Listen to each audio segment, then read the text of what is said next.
word, we understood that it is the word of God. That the word of that having the knowledge of the word can advance you and help you to do better. More especially in the area of your prayers. When we look at the prayers that Jesus made throughout his time, we discover that they were already quoted in the scriptures.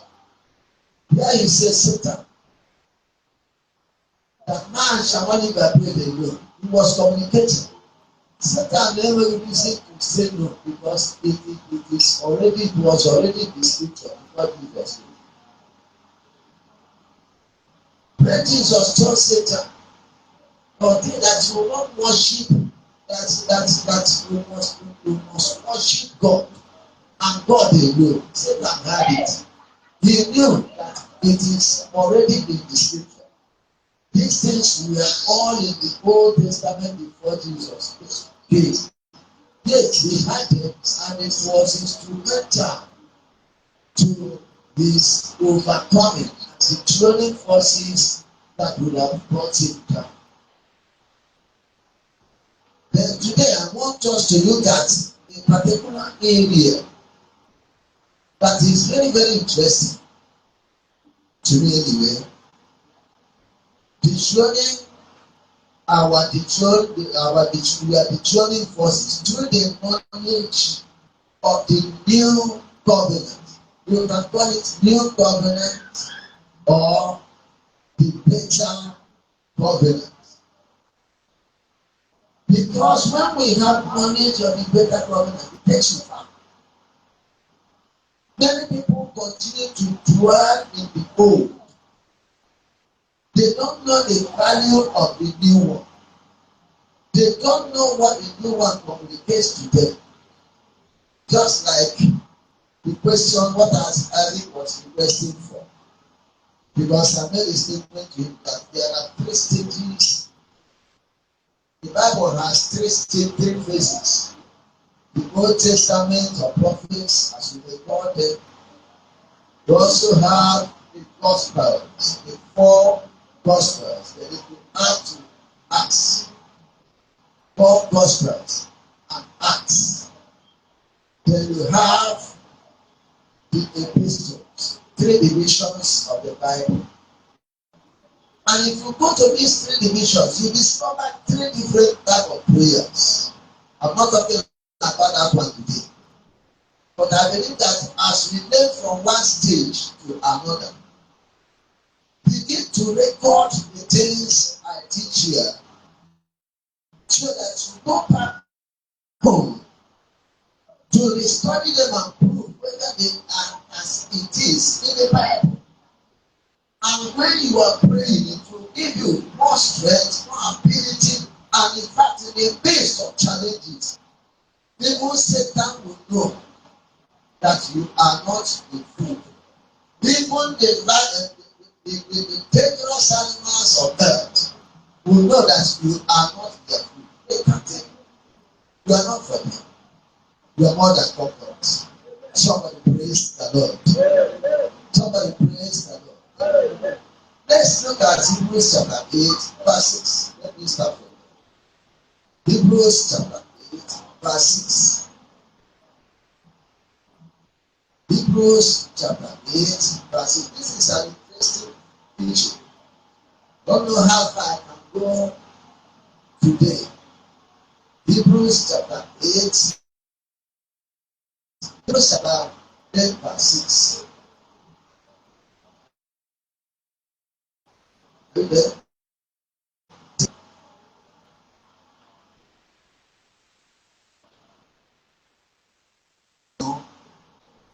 Had he obtained a more excellent ministry, by how much also he is the mediator of a better covenant, which was established upon better promises. For if that first covenant had been faultless, then should not place have been have been sought for the second.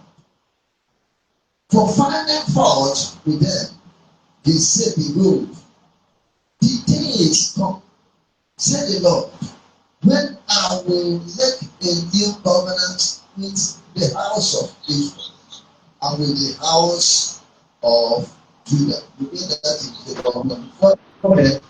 Let me say something. This is talks about explanation for anything that Jesus, when he came, that through his death, and after he has completed his work here on earth, that one of the major things he accomplished for the believer was handing over to the Christians a better covenant. Somebody say better covenant. And from here you discover that why is it a better covenant?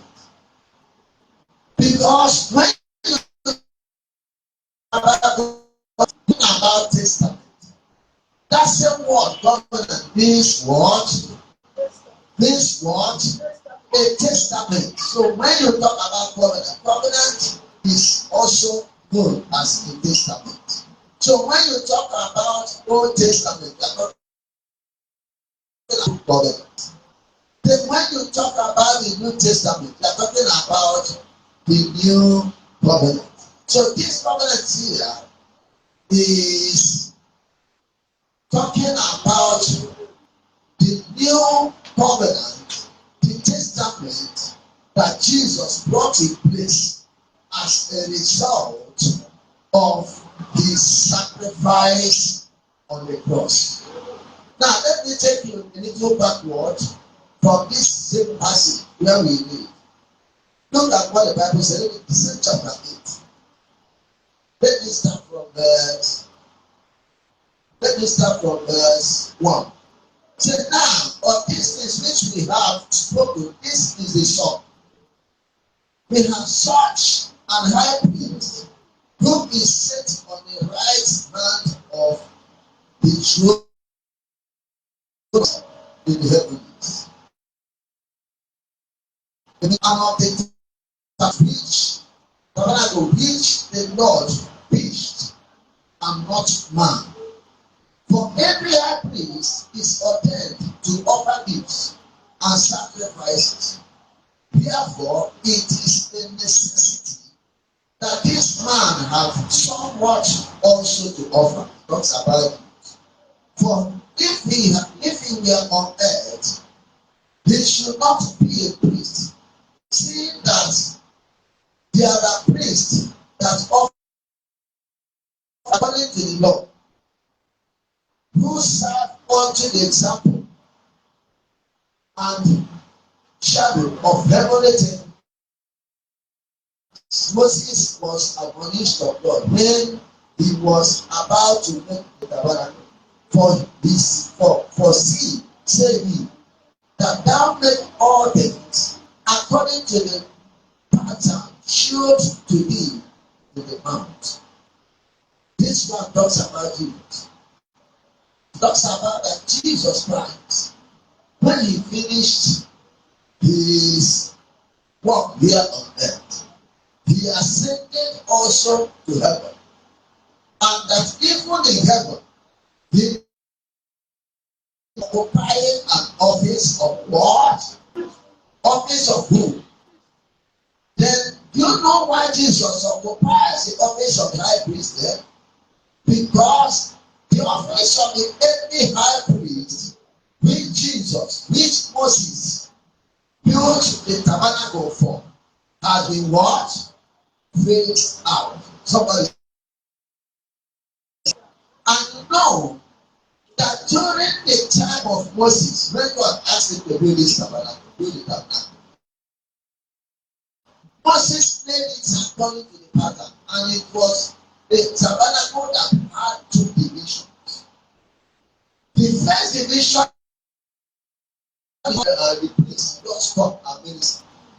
But the second division of that or the second edition is a place that is called the Holy of Holies. And it's not every priest that goes there, it's only the high priest. And every high priest, before even the high priest will go there, the same high priest will first offer sacrifice for himself and offer sacrifice for him. So that if he happens to enter there without doing the sacrifice, he can't there. Because that was where the throne of God was in that ark, in that tabernacle. So that's one of the nobody goes that place anyhow. So during the time of Moses, before this tabernacle was working, but until when God through the mouth of his prophets speak about the new one, and that is what you see in chapter 31, Jeremiah chapter 31. Jeremiah chapter 31. Look at what the Bible says. Jeremiah chapter 31. I read from verse. I read from verse.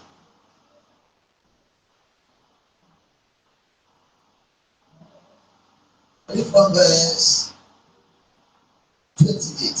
Say, and it shall come to pass that like as I have watched over them to pluck them up, to break them, and to throw them, and to destroy, to afflict, so will I watch over them to build and to plant it, say the Lord.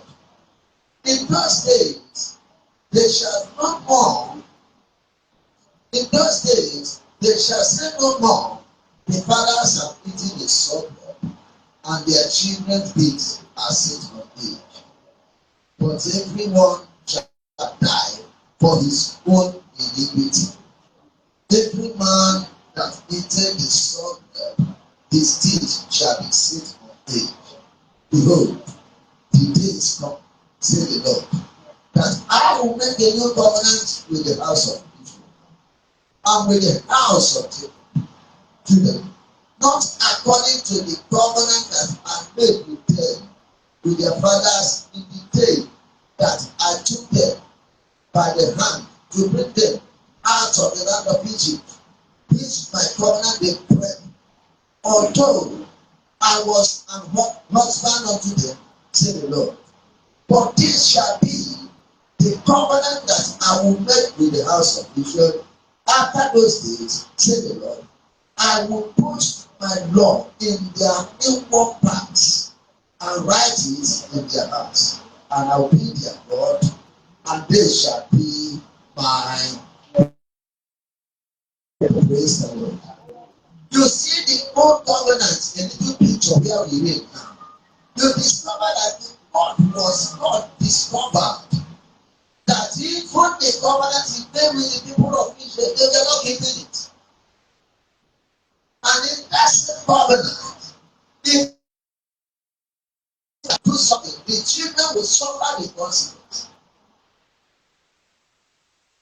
Father, if the father eat the grape, the teeth of the children will suffer. But God looks at it. The reason is only that they were not able to keep what God said they should do. So God now planned a new covenant from where we read before, till the new covenant, the better covenant. God found fault with that covenant because with it, the people can hardly serve him. The people can hardly stand for him. The people can hardly in fact be what he has called them to be. It was a covenant that brought death and condemnation. A covenant that brought destruction. In fact, in the lives of people. More especially because there are things they will do and they will die instantly. But God said, I will do a new one.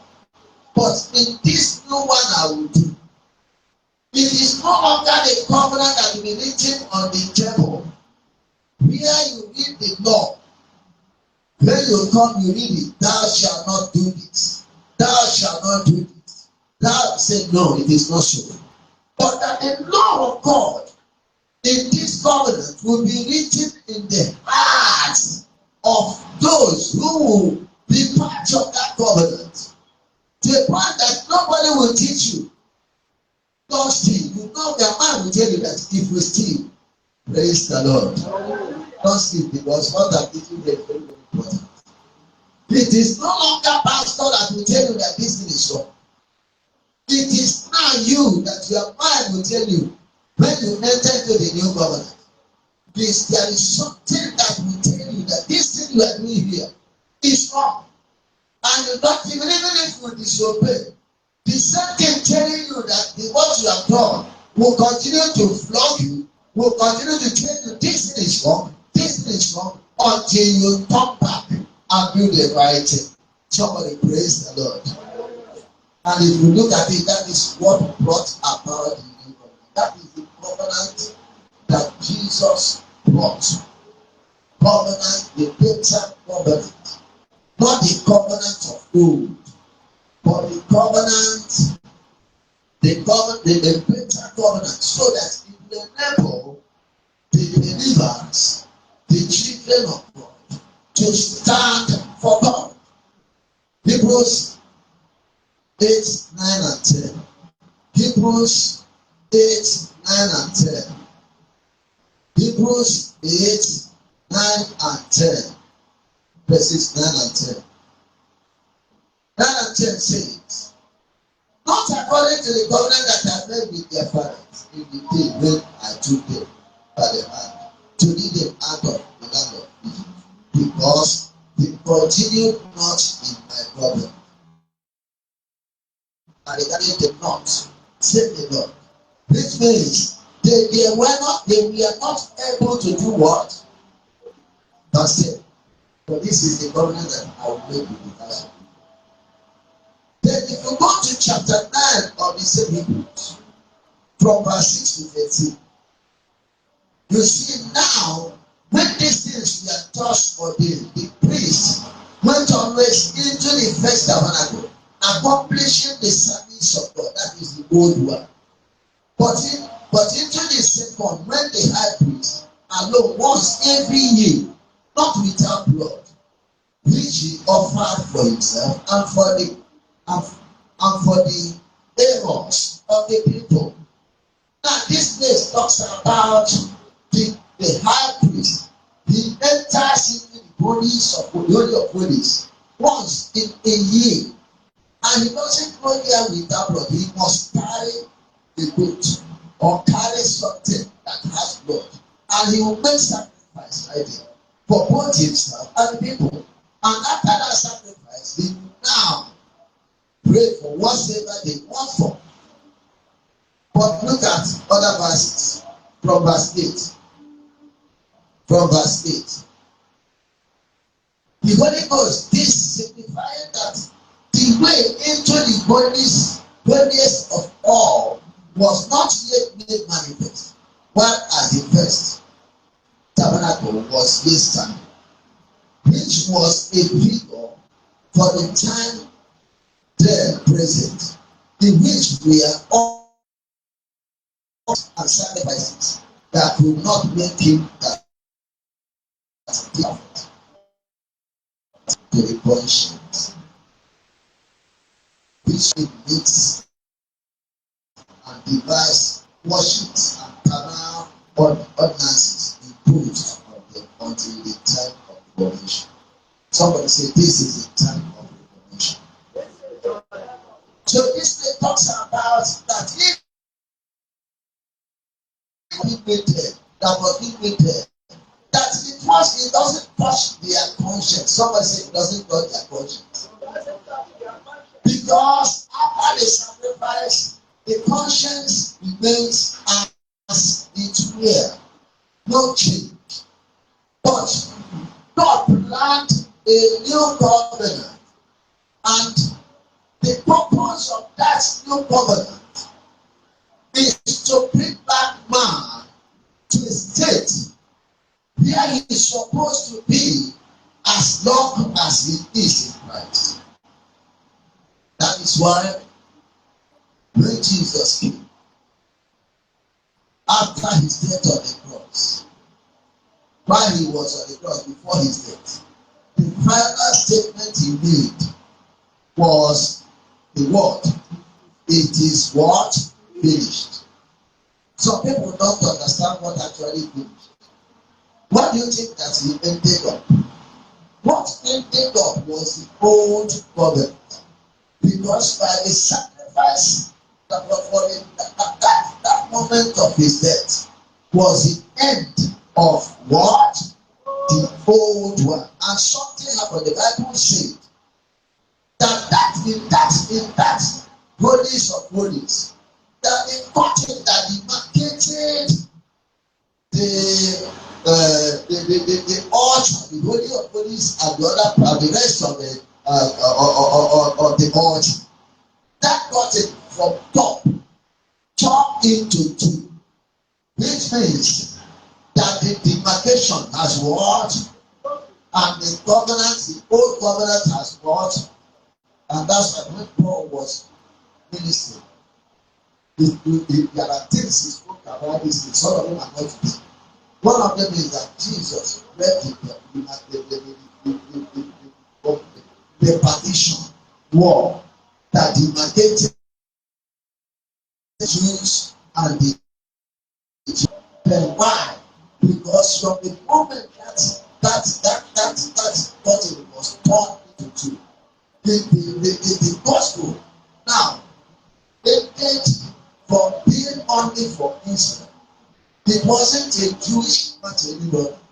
It opened the door for both the Jews and the Gentiles. And that is why salvation is no longer for the Jews. It is no longer for only the Jews. It is no longer for the Jews, but both for the Jews and the Gentiles.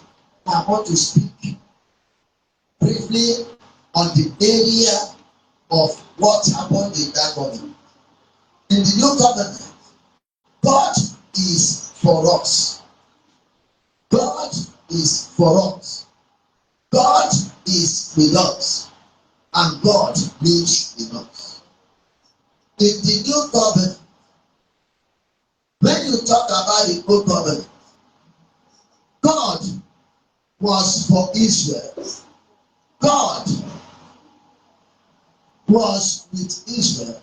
But God was not in Israel. Somebody, are you getting me?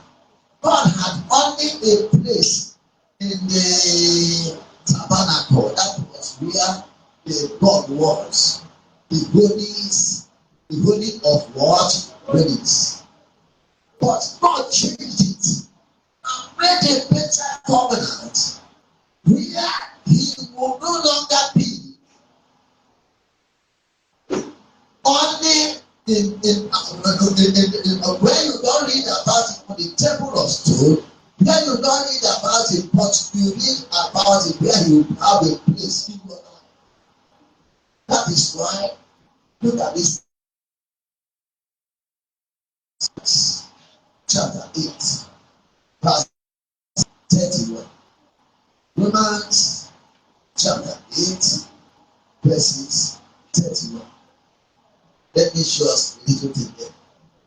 Romans 8:31. 8:31 says,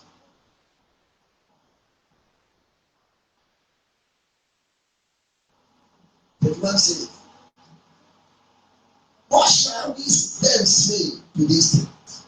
If God be for us, who can be against us? If God be for us, do you know why Paul made this statement? God made this statement because of the things that the revelations of the word that God gave to him. Because when Paul was arrested, let me use that word, arrested. Particularly, I can quote in Acts chapter 26. Let me quote Acts chapter 26. I love this. I love this statement. So Acts chapter 26. When you talk about that, you got them. Look at what he told me. Say, and I said, who art thou, Lord? And he said, I am Jesus, whom thou persecutest.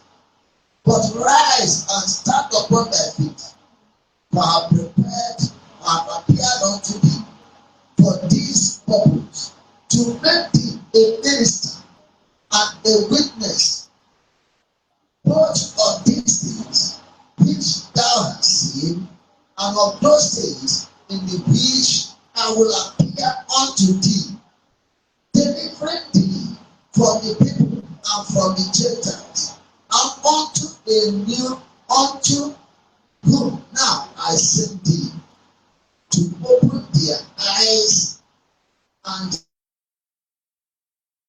from darkness to light, and from the power of Satan unto God, that they may receive forgiveness of sins and inheritance among them which are sanctified by faith. By faith. This talks about Paul's encounter. When he had this encounter, there was a specific message given to him. When he asked God, who are that? That is why God have a purpose. Remember that the ministry of Paul is based on everything, is based on what we are reading from here. God said, I am going to give you revelations, things you are going to teach, things you are going to, so that you can turn the Gentiles and bring them out from darkness towards light. Then that is why most of the things we read today, most of them are from Paul. Because sometimes, if you try to get through some of these scriptures, I'm not saying the Old Testament is in Bible, all of them refer to one thing, and all of them are fulfilled in one thing, and that is in Jesus Christ. Somebody praise the Lord. But when you talk about the revelation of Christ and things that the new things we need to learn, all of them came from this revelation of Paul. Now, Paul said, this is why I am writing, because some of these things we are reading now is Paul that God communicated these things to, so that we'll be able to know where we are going, why we are called. But before then, let me show you something. It is Paul that told us the reason why God is with you. Do you know why God is with you? Do you know why we say God is with us? Now, let me take you to the go to John chapter 14, verse 17. Book of John 14, 17. Let me show you three things. Some people may not understand this. John 14, 17 to 18 says,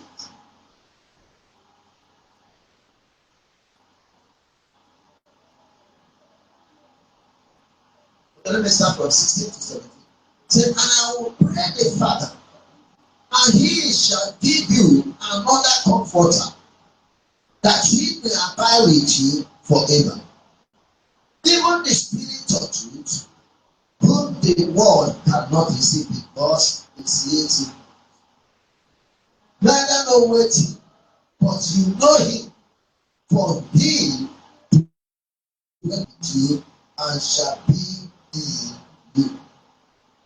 Here, Jesus in his earthly ministry made a promise to the disciples before his being crucified.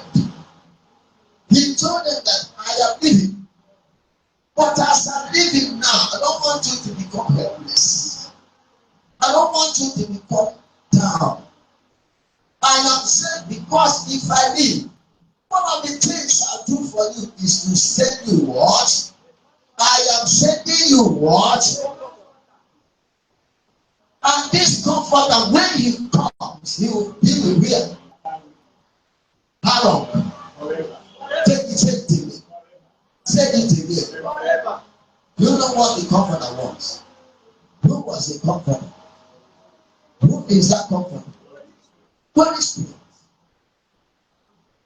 Jesus told them, by coming, by the fact as I'm living here, I know I am not going to be be again. I am taking my new office. I am going to a place where the world will not know. Even though you yourself will not hear. But as I'm living, look at what I'm about to do. I am not a comfort. He didn't end up with that word comfort. He used also another word. Because he don't want to be comforted. Say that it is the spirit, even the spirit of truth, which the world cannot receive, because it sees God not. The world cannot receive the spirit of God, because you don't know the spirit of God, because you don't know the spirit. But did he come to pass? Yes, it came to pass.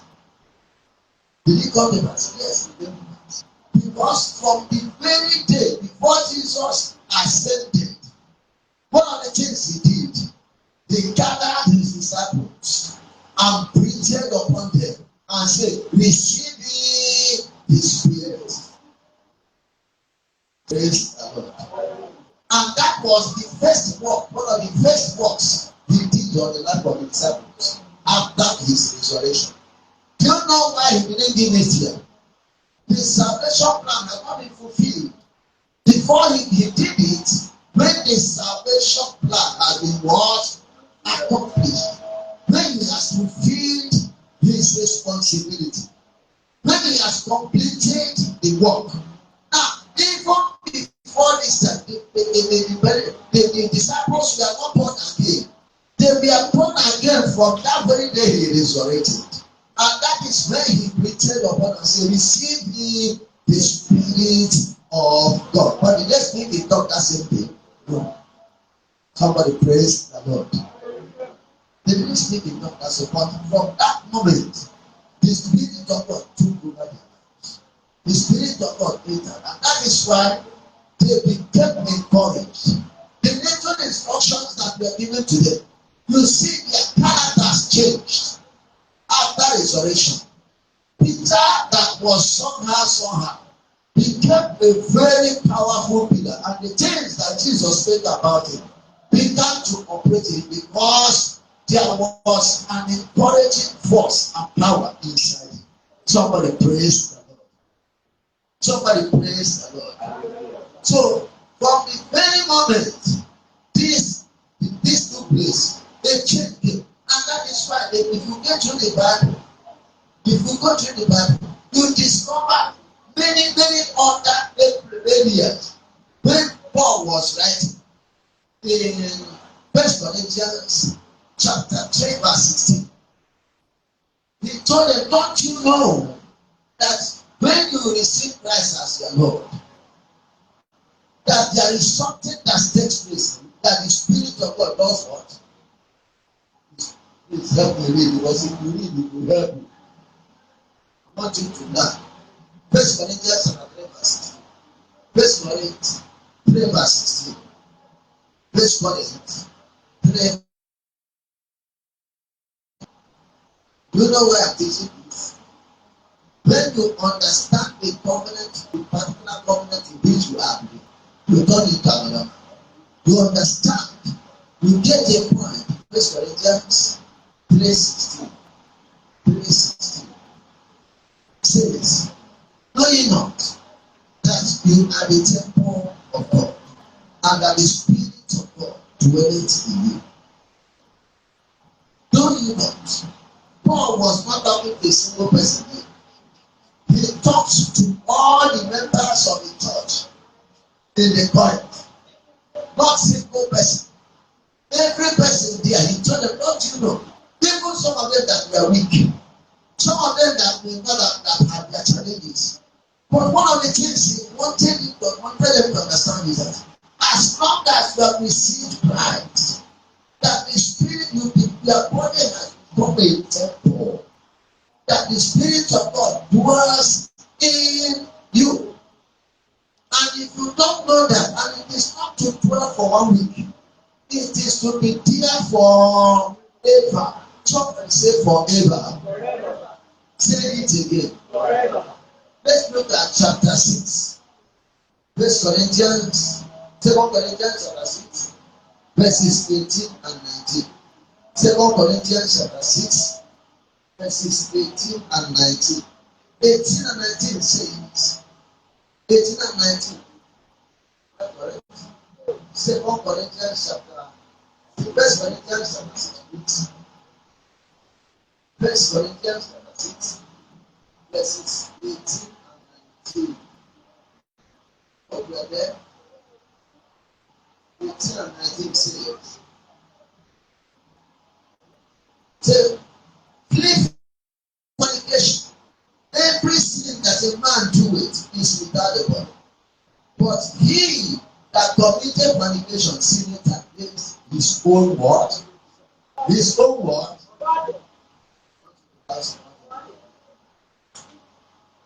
But knowing not that your body is the temple of the Holy Spirit, Holy Ghost, which is in you, which you have, and you are not your own. You know that some people think that when they do something, they are doing it against your own. You are dealing with yourself. Somebody say, don't deal with yourself. Do you know what? Many people who misbehave and do things think that God will fail. But they are committing nonsense. Doesn't even bring the God, and God remains who He is. Who suffers the consequence? Who suffers the consequence? If you carry the sickness or disease, who will go to hospital? If you get one problem, who will suffer? So, Paul told them, you think that you are committing immorality anyhow, you are dealing with God. You are not dealing with God. You are dealing with yourself. Don't you know that this is your body? That what it should be, or what it is the temple of the Holy Spirit. The temple of the Holy Ghost. Because the Spirit of God dwells in you. Can you envision yourself carrying the Spirit of God? Remember, I made a statement before where we were quoted in Romans chapter 8. Say, what shall we say? If God be for us, then who will be against us? Do you know why God is for us? God is for us because He lives in us. God is with us because He dwells in us. And God lives in us. That things that you don't see yourself, what you have inside as a believer is more than what your size physically. I don't know whether somebody understands me. Can you understand me? Do you know your size inside? Your size inside, not the one is that. God is inside this place. It's no longer in that tabernacle of gold. God now resides inside you. Inside me and you by His word, by His Spirit. The Spirit of God is here. He is here. God resides in us and God is with us. Why? Because He is in us. And the Bible says, if God be with us, then who will be against you? So every dethroning forces and powers, when you make them know that God is inside you, that God lives in you, then they will be afraid of you. Your lifestyle will change. Your command will change. Your actions will change. Even the things you do against yourself will come to an end. How to use that language? Because when people place around you doing like this, as if they are too good, not knowing that they are dealing with themselves. I pray that your eyes will open. Because when your eyes open, you discover that where you are standing now, where you are sitting now, that what you are just here is the temple. The old temple where the ark was is no longer in place. God has left that temple. God now is living in a new temple. And this temple are these people who are now in Christ.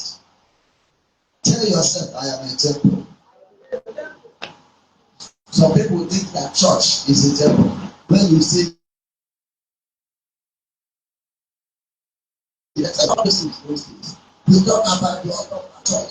I'm not saying that you should not dedicate your I'm not saying about seeing that God is place, where He is staying, where He is residing, where He is living, is inside me and you. So make sure that that temple is inside of you, that you maintain that temple for God, so that the actions will be taken through that temple will be will be walking. Do you know why you have the Spirit of God? Jesus, when the Spirit comes, He will do what? Teach you all things. He will do what? Teach you all things. Teach you all things. Do you understand what I'm saying? Do you know where I'm going now? He called Him a comfort. He will abide with us. He will teach us. In time of challenge, can you go to the Spirit of God based on your understanding of the new covenant, a better covenant, and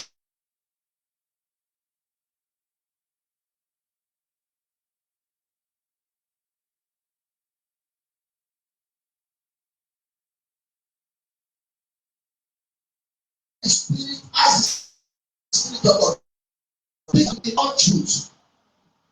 A time that you need a guide, you ask the guidance when you say, and when you begin to inquire from inside, you'll be able to hear a voice that there is someone there. He can reveal himself through dreams.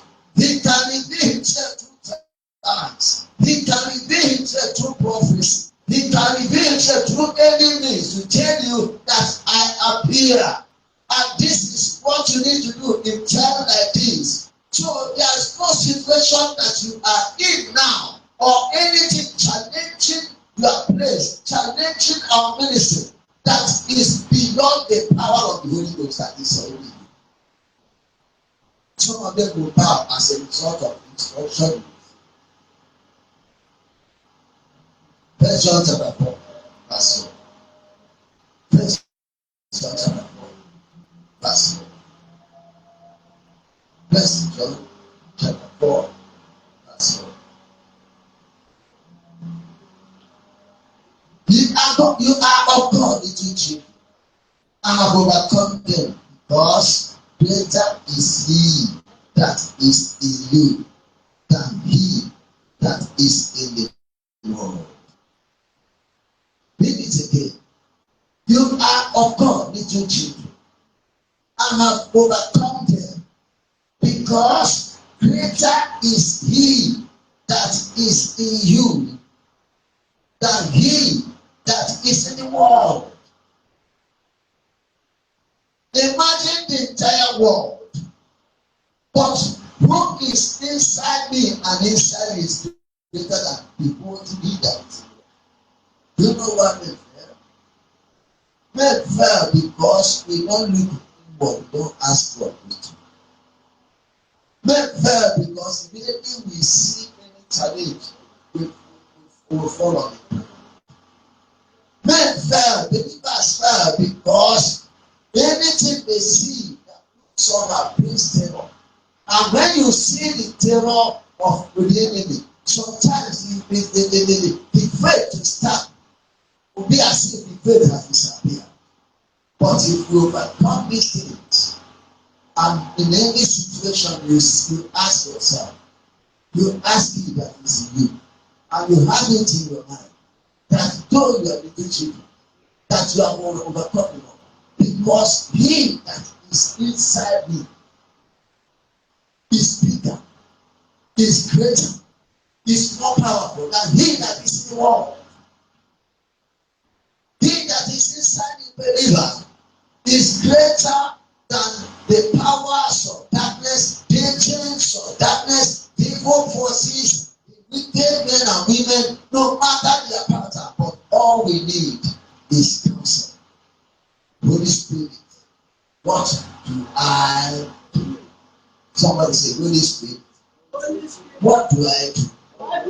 If things are shaking, If things are not going the way it should be, then you go back to him. And when you are going back to him, it is not matter of, some of us will pray and pray. We don't listen. Somebody hear me well. You are praying, you are praying, you are requesting. Will you be able to listen and say, the Lord speak to me quietly? Do you know that many believers don't have time to sit and ask questions and sit quietly to receive answer? And I want you to say that this is another key, the key to dethroning the forces that brings you down. No matter how big, no matter how big, remember that he that is in you is greater than he that is in you. That if God be with you, then who will be against you? That the same God we talk about lives in you. He's not living in the temple. He's not living elsewhere. The temple we are talking about today is the body. That is where the Spirit of God dwells. And Paul said, don't you know that this your body is the temple of the Holy Spirit? That God dwells in you. And John wrote, little children, know this. You are of God because the Spirit of God is in you. And if he that, and he said that he that is inside you is greater than he that is in the world. Anytime we begin to look in, I'm not saying run to this, run to this, run to this. Let me give you advice if it is possible. In any little challenge, sit quietly. Ask the Holy Spirit, what do I do? The process, Holy Spirit will tell you what to do. If you are there for him, if you are there for him, but unfortunately, many of us who pray, we say we are praying, we are praying, we are praying. You don't listen. Listen to him. He is your comforter. He is your guide. He is your leader. And that is the benefit of the new covenant, the better covenant. Because the more people didn't have it like this. It wasn't so to the entire Israel. It was just, it was not aware that they are called priests, prophets that operated in that office. But today, the whole church, the entire church is now the temple. And when we talk about this temple, it's talking about that he that is in you is greater than he that is. And that is why God said that the New Testament, the new covenant I will make, it will not be like the old one. The new covenant will be the one that I will write my laws in their hearts. I will write my words in their, and that is why when you read, some of you, you need to, when you begin to read that word, nobody brings the law to you. When you do anything, anywhere, pastor is not there.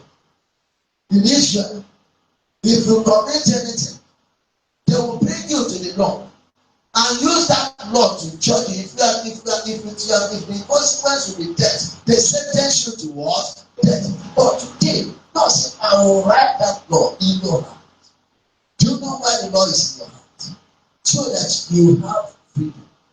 So that you can now live for God. So that you can now make choice and live for him. It is no longer somebody forcing you. The time of forcing has passed. We are now in a state where willingly we will submit. I will submit and allow the Spirit of God to guide and lead us. And that is why the Bible says that.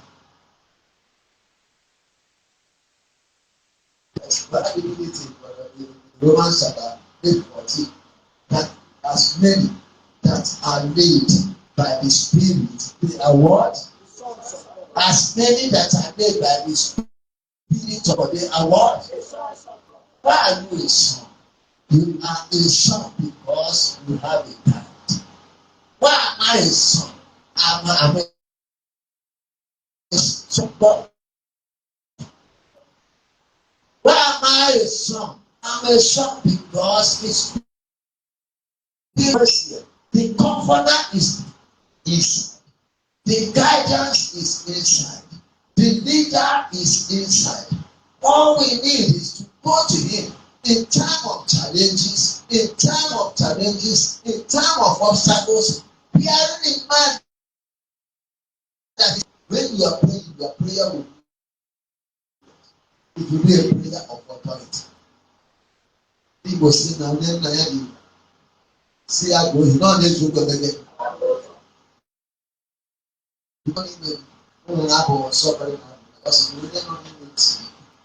Why? I don't know what positions they get to that point.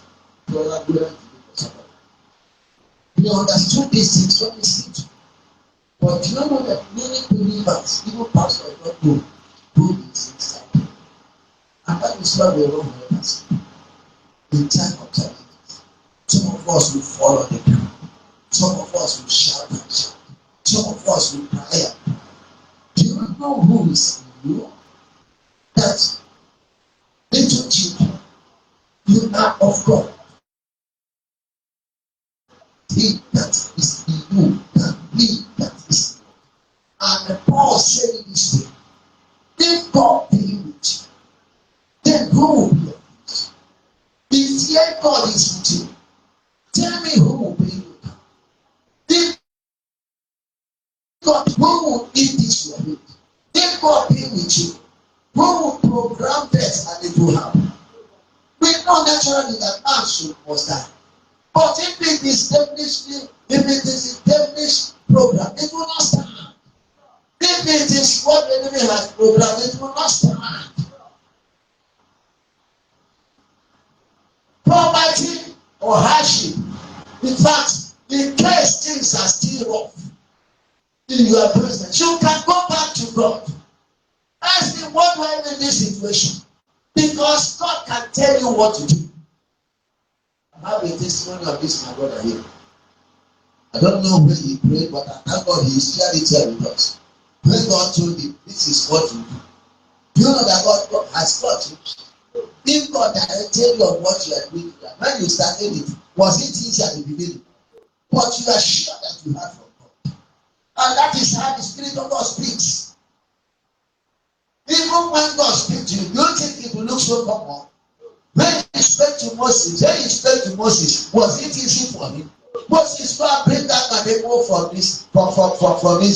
When Moses prayed himself, Moses concluded that it is impossible. He told him I don't even know how to speak.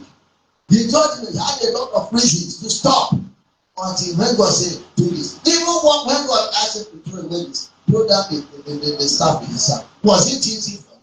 Even when he threw it down and the staff became a serpent, was he not afraid? If you throw down your Bible and the Bible becomes another thing, and sometimes won't you read the Bible and start running away? And more especially, it didn't become something that you can just handle anyhow. When God called Abraham, what was the tool that Abraham carried? Everything that Abraham carried was that God said. Somebody say, the Spirit of God speaks. He is my comforter. That is the benefit of the new covenant. The Bible says that it is a better covenant. A covenant that is written in your heart. A covenant that the Spirit of God, instead of dwelling in the Holy of Holies, dwells in you. God is in you. God lives in you. God is in you. God is with you. God is no longer where he was before. This time the wall of partition has been broken. Then God is no longer in the former in the tabernacle. God is now living in men who are his. And God speaks to them. God guides them. And that is the victory that we have today. What is the challenges you're having in your life? Can you rise up in boldness and tell Satan and tell the challenge anything that is challenging your destiny, People can remember what it is. Can you boldly stand and tell that thing that God, the God we are talking about, that is living you? Can you boldly stand and tell the devil that God is with you? Because the Spirit of God is from the very day of born again. Because we still extend to another level when we continue. Because I'm bringing them bit by bit. Can you tell the powers of darkness, evil forces, even some of you you dream, the masquerade you have in your village, they continue to pursue, and you know they're pursuing. But when they are pursuing, you know that this things ought not to be. Can you boldly tell that masquerade that you are no longer what you were before, but now I am in Christ, and because I am in Christ, God is with me. Because I'm in Christ, God lives in me, and God is there with me. Because He will be with you. Then who is that masculine to be at? Who is that chap of the wicked man or woman to be at? Who is that sacrifice of the wicked to be at? Can somebody rise up and begin to tell the devil, powers, every power, contending with that your life and business. But this year, you must excel this year, and you will excel beyond that of this year. This year. Every power from my proper house, from the enemies within and around, contending with my destiny, contending with my ministry, contending with that your business, contending with your ministry. Tell them today, hear my voice, that God is with me. And